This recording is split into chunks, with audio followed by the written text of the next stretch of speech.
Para adiantar o vídeo para você, esse notebook da Dell aqui, o 25P, ele vem com Linux. Muita gente vai se decepcionar com esse sistema operacional porque ele é difícil de utilizar, ele precisa ter um conhecimento mais aprofundado para você usar esse notebook. Então, para você usuário comum que não quer ter dor de cabeça, esse notebook não vai ser legal para você, a não ser que você compre e instale o Windows, mas pode perder garantia, pode acontecer uma grande diversidade de coisas, tá? Então, basicamente, se você escolher um notebook com Linux, você está muito limitado. Inclusive, você não pode usar o Word, o PowerPoint, o Excel, porque esses pacotes da Microsoft só funcionam no sistema operacional Windows. E esse notebook vem com Linux, tá? Eu sei que muita gente vai ficar com raiva de mim, porque eu tô falando mal do Linux, mas não, povo, bora botar as coisas na mesa, bora botar aqui. Linux, Windows, qual é o mais fácil de utilizar? Windows. Qual é o que tem o pacote Office da Microsoft? Windows. Qual é o mais voltado à produtividade? O Windows, tá? O Linux é para usuário mais avançado, para uma pessoa mais, uma geração que quer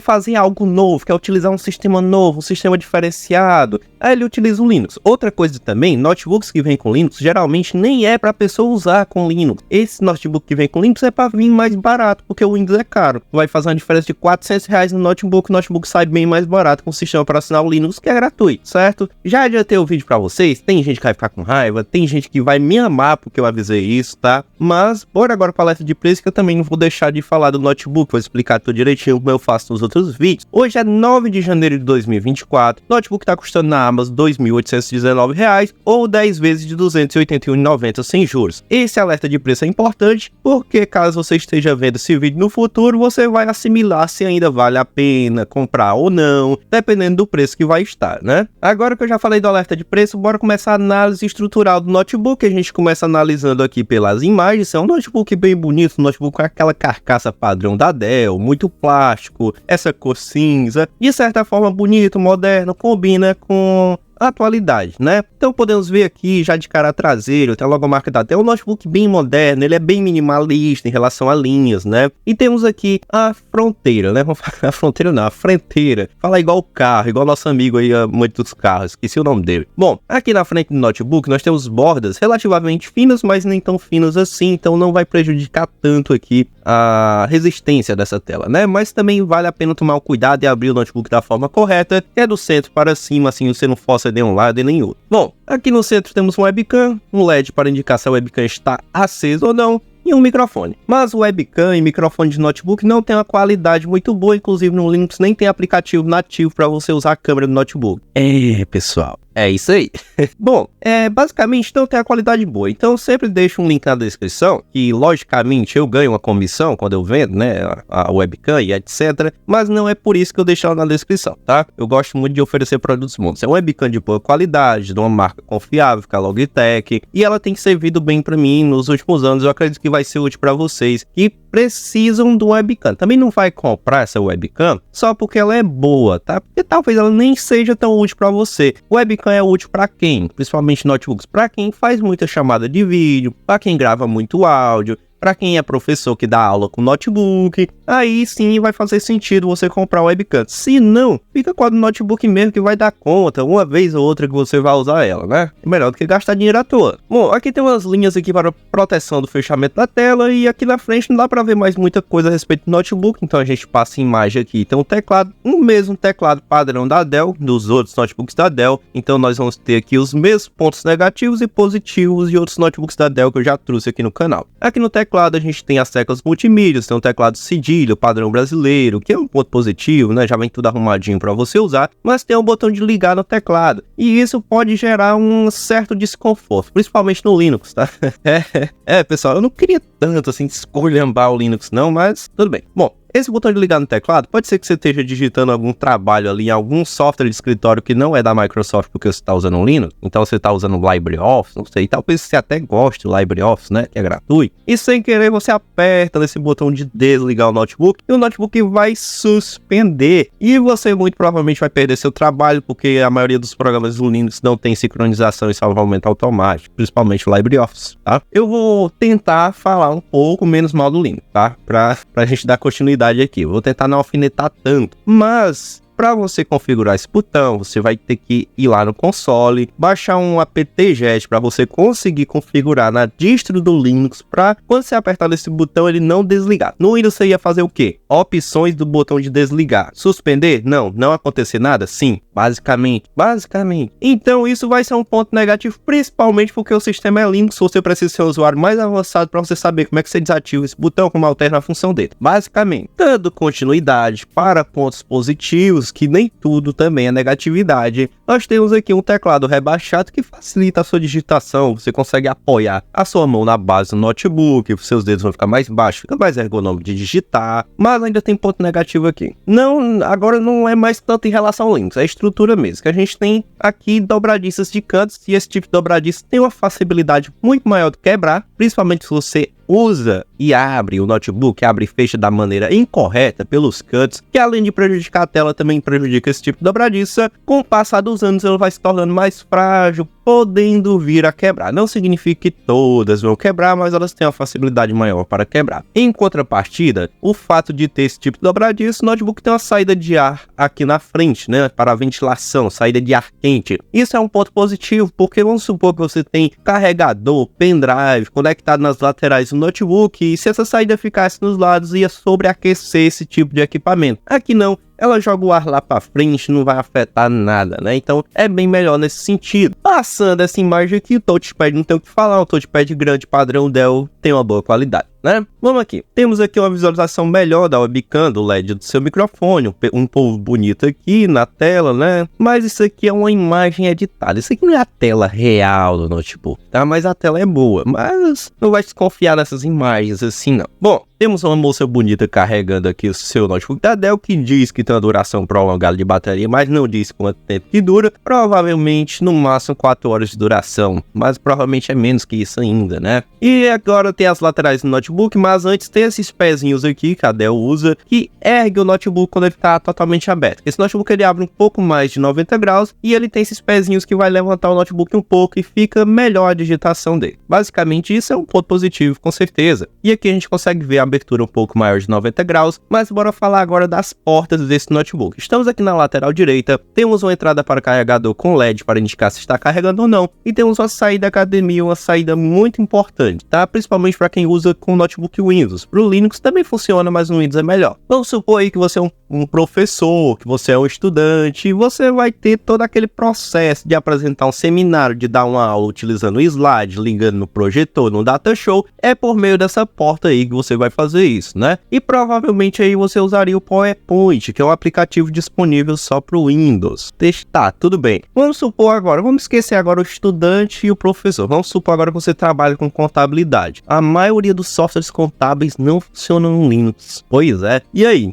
Bom, aí teria que instalar o Windows ou usar softwares contábeis online, como da Thomson Reuters, né? Ou o Forte Digital, porque a maioria deles não é voltado a esse sistema operacional. A maioria desses softwares contábeis são construídos para a linguagem do MS-DOS, do Microsoft, da Microsoft, Microsoft.NET. Não funciona no Linux. Tem como você rodar no Linux por meio do Wine, que é um aplicativo que simula um Windows dentro do Linux, mas pode ter uma grande quantidade de erro, tá? Então, para você que é empresário, que vai comprar esse computador, você vai ter dor de cabeça, que seu funcionário não vai saber nem utilizar esse sistema operacional aí. Só para começo de história. Mas se você for comprar para instalar o Windows, tem que avaliar isso também, porque vai que você perde a garantia do notebook e ele dá defeito. E aí, tá? O Linux, esse notebook Linux, é especificamente para quem gosta de Linux. Sinceramente, é para quem gosta de Linux. Ou para quem abre mão da garantia ou de eventuais problemas que pode ter ao instalar o sistema operacional Windows, tá? Que não vem nativamente. Basicamente, essa porta vai ser útil só para você projetar a tela do notebook ou para exibir um relatório que já foi feito em algum notebook com Windows e você passou para o notebook com Linux. Então, não é nada prático. Não é prático, pessoal. Ok, mas essa porta vai servir também para você trabalhar com duas telas ao mesmo tempo, que agiliza bastante o seu trabalho, funciona melhor no Windows também. Bora deixar essa porta para lá, que a gente vai para o próximo ponto negativo, que esse notebook não tem a porta RJ45, que é uma porta para cabo de rede. Basicamente, vamos supor que na sua faculdade, na sua escola, seja onde for aí, no seu trabalho também não tenha disponibilidade de Wi-Fi. Ou seja, você precisa de uma conexão via cabo para conectar. Isso aí geralmente por questões de segurança ou por besteira mesmo da faculdade, eles fazem isso aí, tá? Então você precisaria de um cabo para se conectar e não tendo esse cabo, você vai ter um probleminha aí que você não vai conseguir ter acesso à internet. Mas para quem não tem esse tipo de problema, o Wi-Fi vai dar conta normalmente, tá? É um ponto negativo, principalmente para quem precisa dessa conexão via cabo. Depois temos duas portas USB para você conectar tudo que tem direito a USB. E passando a imagem, a gente tem mais uma porta USB, totalizando 3 portas USB padrão, tá? Basicamente isso aí é um ponto positivo para quem gosta de utilizar o notebook com teclado e mouse externo, certo? Por quê? Porque se você for usar um teclado e um mouse externo, você vai ocupar 2 portas. E aí, se tivesse só 2 portas, não teria outra porta para você conectar um pendrive, um mouse, você teria que desconectar o teclado ou o mouse. No caso desse notebook aqui tem 3, então sempre vai ter uma porta disponível para você conectar um webcam, um pendrive, seja o que for que você queira conectar, certo? Depois, pessoal, nós temos aqui uma porta mista para fone de ouvido, que é uma única porta para você conectar o fone de ouvido, né? Que inclusive lá no Linux você pode ter problemas de drivers também por conta de áudio, tá? Bom, o fone de ouvido, vamos supor que você tem um fone de ouvido que tem 2 entradas, que não vai funcionar muito bem, né, nessas portas mistas. Aí você precisaria comprar um adaptador lá numa loja de informática, numa loja de celulares, que geralmente tem, não é caro também, e aí você conseguiria utilizar as 2 funções do fone de ouvido ao mesmo tempo, que é bem bacana, né? Então, uma porta padrão indispensável em um notebook, né? Por último, temos aqui essa entrada para cartão micro SD, na verdade é o cartão SD com micro SD dentro, né? Que é para você passar imagens, para você armazenar arquivos por meio de um cartão de memória, né? Muito útil para fotógrafo que ainda tem aquelas câmeras antigas, ou também para quem tem câmeras de segurança chinesas que armazenam imagens em cartão de memória para você salvar, reproduzir, fazer o que for com respeito a isso, né? Com respeito ao uso do cartão de memória, você consegue fazer por meio dessa tampa. Agora que a gente já falou a respeito desse notebook, já falou as principais portas, pontos positivos e pontos negativos, é hora da gente ir para as especificações técnicas. Como é que a gente vai fazer isso? Aqui na Amazon, geralmente ficam aqui no título do notebook, tá? Para você não se preocupar, eu vou procurar explicar tudo que eu vou falar. Então você vai aprender algo novo hoje. Você vai aprender algo novo. Se você não for comprar um notebook, pelo menos conhecimento você adquiriu de graça aqui nesse canal. Bom, a gente começa aqui, né? Sempre pelo modelo notebook da Spyron até o 25P. É o nome dele, a referência dele é o RG do notebook, tá? Cada um tem seu RG, cada um tem seu CPF. Isso aí é como se fosse o CPF do notebook, é o único dele. Bom, o que que acontece? Muitas pessoas, quando vão pesquisar preços em outras lojas, no Magazine Luiza, no Kabum, seja onde for, acabam encontrando notebooks iguais a esse em carcaça por R$ 1.500. Mas não é o mesmo notebook. Não é, pessoal, não é. E você vai comprar de R$ 1.500, vai chegar na sua casa, vai se decepcionar, um notebook travando, um notebook ruim, pensando que era o mesmo que você viu lá na outra loja de R$ 2.800, né? Bom, quando você for pesquisar nas outras lojas, você tem que pesquisar esse nome completo, você tem que pesquisar pelo CPF do notebook, para você ver se esse notebook aqui e esse notebook aqui na outra loja tem preços concorrentes, tem preços bons. Na descrição eu sempre coloco Amazon e Magazine Luiza, o mesmo modelo, para você não ter esse trabalho, não ter esse perigo de errar, né? E são 2 lojas que estão sempre concorrendo em relação a preço, então sempre uma tá mais barata que a outra, certo? Bom, em relação agora a modelo, a gente já encerrou a fala. Agora vem um pouco mais das especificações técnicas. Aqui a gente tem 15.6 polegadas Full HD, que se refere à tela do notebook. 15.6 polegadas é o tamanho da tela, né? Basicamente, a maioria dos notebooks tem esse tamanho de tela, não vai ter problema em relação à mochila, não vai ter problema em relação a coisas que envolvem o tamanho do notebook. É um notebook bem comum em relação ao tamanho. Full HD é a qualidade dessa tela. As telas de menor qualidade são HD. Essa aqui é Full HD, é quase uma convenção assim, notebooks para trabalho tem uma tela Full HD, uma tela boa, uma tela de uma qualidade boa, de certa forma. tá? E essa tela realmente tem uma boa qualidade, as pessoas elogiam ela. Full HD significa Total High Definition, né? Que seria total alta definição, certo? Então você vai ter uma boa experiência de tela. Se você é uma pessoa detalhista, se você é uma pessoa que presta bastante atenção em detalhes, em cores, esse notebook vai ser bem fiel em relação a isso, né? Uma linha, você consegue ver uma linha bem desenhada, você não vê ela toda torta, assim, como se fosse ver em uma tela HD de menor resolução. Basicamente isso em relação à tela, tá bem ok. Depois, um ponto positivo, temos a 12ª geração do processador Intel Core i5. Na Intel a gente tem uma grande linha de processadores, a gente tem Celeron e Pentium, que são processadores para uso básico. A gente tem o i3, que é para uso intermediário, o i5 para o intermediário avançado, o i7 e o i9 para super processadores, para quem precisa de bastante processamento. Basicamente, o Intel Core i5 é um processador que vai dar conta de um público muito amplo e vai quebrar o galho de muita gente. Por quê? Esse notebook não é indicado para edição de vídeos, não é indicado para edição de fotos, não é indicado para jogos, mas você consegue fazer alguma coisa por conta do poder desse processador, tanto de processamento como de vídeo, tá? Como gráfico, mas não é indicado, ele vai travar com esses softwares, ele vai enfrentar problemas com esse tipo de software, mas você consegue quebrar um galho, tá? Inclusive, uma boa parte dos softwares de edição de imagem, de edição de vídeo famosos, né? Kdenlive, tem vários softwares. Tem para o Linux, pelo menos isso tem para o Linux, certo? Então, um processador que vai atender um público muito amplo, não cabe a mim falar muito a respeito, porque a maioria das pessoas aí que estão assistindo esse vídeo vão se beneficiar desse processador, certo? Bom, depois do processador, a gente tem esses 8 GB aqui, que é 8 GB de memória RAM. A memória RAM é uma memória não permanente. Quando você desliga o notebook, ela apaga completamente, não fica nada salvo lá. Lá você não tem nem acesso direto a essa memória, tá? Então você não salva música, nada nela. Para que ela serve então? Ela serve para você abrir e manter aplicativos abertos ao mesmo tempo. Então, se você tem 8 GB, que seria o caso desse notebook, e abrir o WhatsApp, você consome uma parte dessas 8 GB, o Facebook consome mais outra, e você tá com o WhatsApp e o Facebook abertos ao mesmo tempo e tá consumindo 2 GB. Só supondo, tá? Só supondo. Vamos supor que você abriu vários aplicativos, não fechou nenhum deles, manteve todos eles abertos no seu notebook e atingiu um máximo de 8 GB. O que acontece? O notebook trava, você aperta para fechar, ele não fecha, você aperta para desligar, ele não desliga. É mais ou menos isso que acontece, tá? Para resolver esse problema, basta você apertar para fechar e esperar fechar um aplicativo ali, que o notebook volta ao normal quase que instantaneamente, né? Qual é a quantidade ideal de memória RAM, então? Nesse notebook aqui, principalmente, que é um público mais amplo, mais voltado assim ao público amplo, os especialistas, eles recomendam pelo menos no mínimo 8 GB para você ter um uso aceitável, um uso fluido, e a gente está dentro do mínimo aqui. Se você vai tentar avançar um pouco mais esse notebook, mesmo sabendo das limitações dele, você vai precisar de pelo menos 16 GB.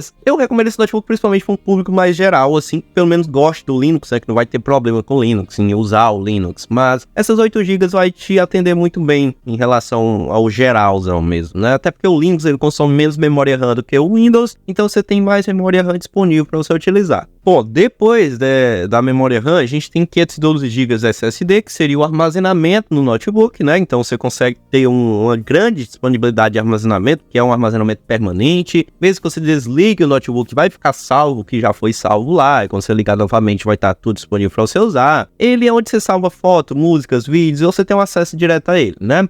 512 GB é uma quantidade bem aceitável hoje em dia, porque é uma tecnologia SSD. A tecnologia SSD ela é de maior velocidade, geralmente a gente tem um pouco menos disponível de quantidade de armazenamento, mas a gente ganha em velocidade. Então, quando você apertar no Google, vai abrir ligeiro. Quando você abrir algum aplicativo que esteja instalado no SSD, vai tudo funcionar bem fluidamente e bem rápido, porque antigamente a gente utilizava o HD, que era uma tecnologia física, que era mais lenta, que era mais ruim de utilizar. O SSD não, ela é uma tecnologia de armazenamento em energia, né? Ela não tem nada mecânico, então funciona bem mais rápido, bem mais rápido mesmo, em comparação aos notebooks antigos, e essa quantidade vai atender um público bem amplo. Depois aqui do armazenamento, a gente tem o tal Linux, né? Que eu já expliquei bastante lá no começo do vídeo. É um sistema operacional bem limitado, assim, mais pelo usuário. O usuário ele tem que saber usar, ele tem que ter uma ideia de como funciona o Linux, ele tem que saber usar um console, tem que aprender a usar um código, tem que fazer uma grande diversidade de coisas aí para ele ter um uso mais aceitável do Linux. Porque no primeiro problema que o usuário tem no Linux, ele não vai saber resolver. O Linux ele não tem um assistente de solução de problemas específico. Pode ter algum aplicativo que faça isso, mas no Windows você tem um assistente de solução de problemas, né? Que se você é um usuário totalmente comum e você tem um problema na internet e aciona o assistente de problemas do Windows, geralmente ele encontra o problema, te ajuda a corrigir, te dá ideias do que é aquele problema. No Linux não, você tem que fazer um estudo mais aprofundado, você tem que pesquisar em fóruns para conseguir resolver o problema. Então, eu prefiro o Windows, eu prefiro oferecer notebooks com Windows e é por isso que eu falei bastante do Linux, tá? Para você colocar na sua cabeça o seguinte, você tá pagando mais barato, mas você tá jogando fora ali uma boa parte da sua comodidade. Se você quer se arriscar no Linux, que você quer se aventurar, quer aprender códigos, quer desenvolver uma aprendizagem, algo novo, conhecer algo novo, o Linux pode ser interessante para você, mas também tem aquelas coisas, se você necessita de pacotes de escritório da Microsoft, você não vai poder usar nesse computador aqui, a não ser que você instale uma Virtual Machine, um computador virtual dentro do Linux para rodar o Windows, para usar o pacote de escritório Office, tá? Bom, pessoal, esse é o vídeo, não tem avaliações aqui. Se você já comprou esse notebook, quer avaliar, quer criticar esse vídeo, pode comentar aí à vontade, tá? Eu não pretendo mudar minha opinião a respeito do Linux, principalmente porque eu penso muito no usuário final. Eu acredito que o sistema operacional Linux ele vai atrapalhar a experiência do usuário que quer só comprar o notebook e usar, sem ter dor de cabeça, tá? Bom, mais um beijo para vocês, que Deus abençoe se você for comprar esse notebook, que seja um notebook que chegue na sua casa em perfeito estado, tá? Que não te dê dor de cabeça principalmente e também que atenda às suas necessidades se você não pode comprar esse notebook. Peço a Deus que te abençoe, tá? Vamos entrar aqui na oração, pessoal? Bom, peço a Deus que abençoe todo o público que tá vendo esse vídeo, que não pode comprar esse notebook, abençoe financeiramente, que impute no corações deles a fé no Senhor, porque a fé move montanhas e a Bíblia diz que se tivesse um grão de fé, poderíamos simplesmente mudar uma montanha de lugar. Então, Deus abençoe esse pessoal que está assistindo esse vídeo, essas pessoas que dedicaram o seu tempo a assistir esse vídeo, que se elas não podem comprar esse notebook, que financeiramente a vida delas melhore e que elas possam, com a fé em Deus, desenvolver novas habilidades que lhes tragam poder aquisitivo, tragam dinheiro, seja qual for a necessidade deles, mas principalmente que também nos mantenham com saúde, que a saúde é essencial. O dinheiro vem depois, o dinheiro não pode ser também o nosso chefe, o dinheiro não pode ser aquele que vai mandar nas nossas ações, mas que financeiramente essas pessoas possuam um poder aquisitivo, possam comprar esses notebooks, outros notebooks, possam concretizar os seus planos nesse ano de 2024 e que renove a fé dessas pessoas, não deixe que elas desacreditem no Senhor, porque nós estamos vivendo em um período de pouca fé, de pessoas que eram da igreja, estão saindo da igreja, que estão desacreditando no Senhor, enquanto o Senhor é aquele que nos ajuda a construir as nossas conquistas, nos ajuda a mudar a vida de outras pessoas. Que esse canal, meu Deus, possa crescer, que possa impactar muitas pessoas, principalmente ajudar elas a escolherem seus notebooks. Deus, que é o meu sócio majoritário, que é o segundo dono desse canal, que me abençoou muito e que permitiu crescermos até agora. Peço, Senhor, Deus, né, primeiramente também, perdão, que eu até esqueci de agradecer. Agradecemos por mais um dia, pelo alimento na mesa, porque temos uma casa para morar, porque temos o mínimo que a gente esquece de agradecer a Deus. Não somos totalmente gratos, isso é um grande problema, perdoa nossos pecados. E peço, Senhor, que abençoe as pessoas que estão vendo esse vídeo, que abençoe as pessoas que estão procurando um notebook, que possam encontrar um equipamento de qualidade. Em nome de Jesus, abençoe essas pessoas, toca-lhes o coração, destrói corações de pedra, abre o coração dessas pessoas para a palavra do Senhor. Em nome de Jesus, até o próximo vídeo, pessoal. Muito obrigado, tá?